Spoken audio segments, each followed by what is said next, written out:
In this sum, if you consider x is equal to sine theta, then we can tell dx equal to cos theta d theta. In the same time, theta is equal to sine inverse x. Then this sine inverse x equal to theta, or you can write sine inverse then x is equal to sine theta here, or you can write directly that sine inverse sine theta equal to theta. Then dx equal to cos theta d theta, here it is written 1 minus x equal to sine theta, so 1 minus sine square theta, that is cos square theta. So this card, it will be cos cube theta. 1 cos will cut, then down it will be cos square theta.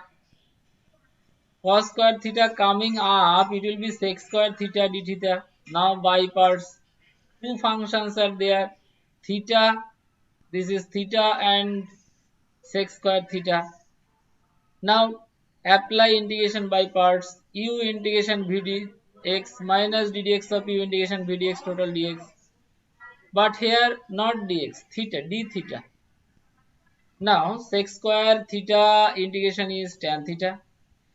The differentiation of theta is 1, that is not written. So here tan theta d theta, integration of tan theta d theta is log mod sec theta plus c you have to put, where c is indicating constant, and then put the value of theta. Theta is equal to here say sine inverse x. So theta is equal to sine inverse x, you put again theta equal to sine inverse x, theta is equal to sine inverse x.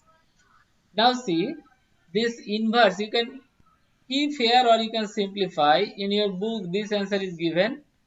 So to do that you have to write sine inverse x. You see that triangle, sine means perpendicular by hypotenuse. Here x given means x by 1, perpendicular by hypotenuse. So x by 1. Now by Pythagoras theorem base you will get root over of 1 minus x square. Then sine inverse, here log, sorry, sine inverse x, then tan sine inverse. So this sine inverse you can convert to tan.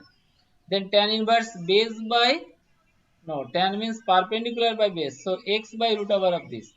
Then what will happen? This will cut. Only x by root over of this will left here. And here inside bracket it was sec sine inverse. So this sine inverse you consider sec. Then it will be sec means hypotenuse by base. So 1 by root over of 1 minus x square. So this will cancel. So 1 by root over of 1 minus x square will leave here. Then okay, and plus c you have to give here only.